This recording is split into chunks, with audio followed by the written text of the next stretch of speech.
Hello, uyu munsi tugiye kureba ibintu 9 ugomba guhora wibwira buri munsi, urepeta wibwira mu mutima wawe kandi bikakugirira akamaro. Icyambere, le repos est productif et nécessaire.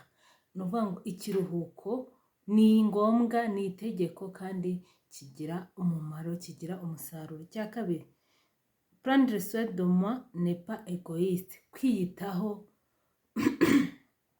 kugira ibyo nikorera bijyanye nanjye ntabwo ari ukwikunda, ahubwo nuko nanjye ngomba kubyikorera, ni ukwiyitaho, si ukwikunda.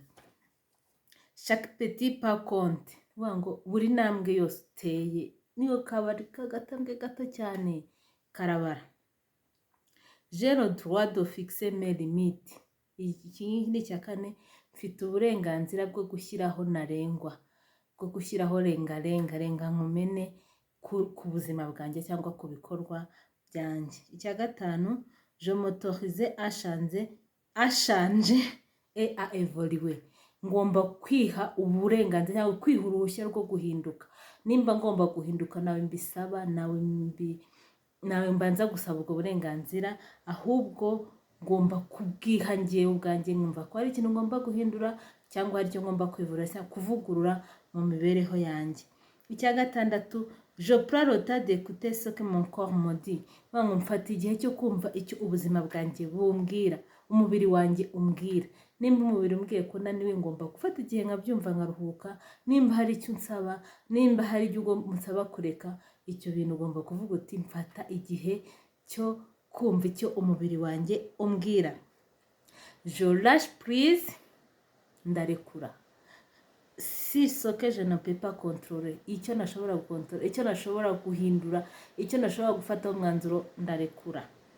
Je m'autorise à dire non.